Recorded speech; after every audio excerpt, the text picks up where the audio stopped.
ہر لمحہ محبوب پریشان رہے. یہ تھوڑا عرصہ پہلے ڈاکٹر ہارون صاحب مسلمان ہوئے ہیں اور ابھی انہوں نے 2-3 کتابوں کا انگریزی میں ترجمہ کیا ہے اور بھی کچھ کتابوں پہ وہ کام کر رہے ہیں. ہالینڈ کے رہنے والے ڈاکٹر صاحب ہیں. توجہ ہے میری بات پر آپ عزیزوں؟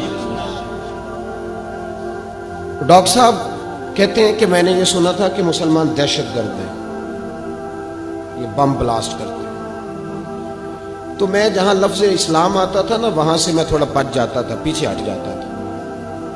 لیکن میرے مزاج کے اندر یہ بات شامل تھی کہ میرے اندر اللہ نے بڑا انسانیت کا جذبہ رکھا ہوا تھا. تو میں ایک تنظیم قائم کر رہا تھا. میرا خیال تھا کہ ایک ایسی جماعت بناؤں کہ جو پوری دنیا کے اندر اسلام, توجہ ہے میرے عزیزوں کی, کہتے میرا خیال تھا ایسی جماعت قائم کروں کہ جو پوری دنیا میں لوگوں کی خدمت کرے اور بغیر امتیاز کے کرے, اسلام والوں کی بھی اور غیر مسلموں کی بھی. لیکن مجھے بڑا دھچکا رہتا تھا کہ مسلمان سخت گیر قوم ہے. میں نے بہت ساری جماعتوں کا منشور اور دستور منگایا اور میں نے کہا میں اپنی جماعت کا دستور لکھوں گا تو پہلے ذرا سارا میں مطالعہ کر لوں. ڈاکٹروں کا ٹیبل ہوتا ہے, اس کے اوپر شیشہ لگا ہوتا ہے, نیچے وہ جو چیز ضروری ہوتی ہے وہ رکھ لیتے.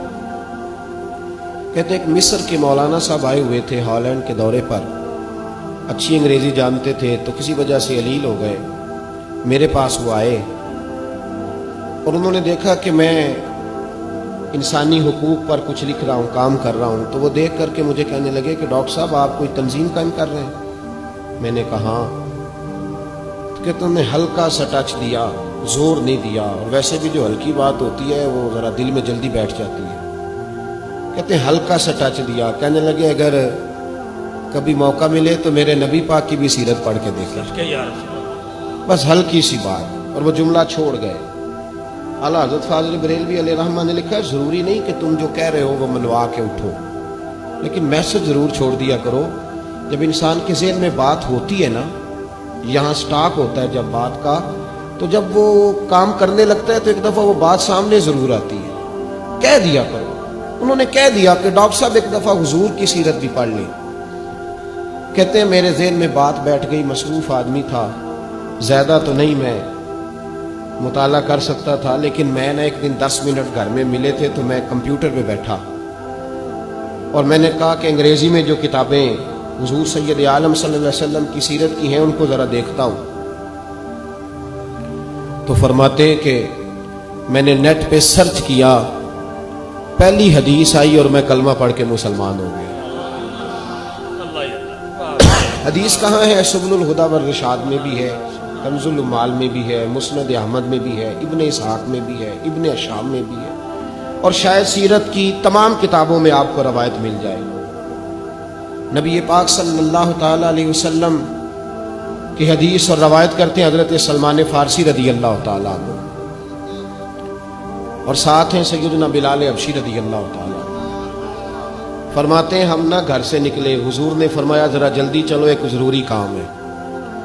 فرماتے ہیں بڑی تیزی کے ساتھ آج روٹین سے ہٹ کر محبوب نے تیز تیز قدم مبارک اٹھائے, تیز تیز.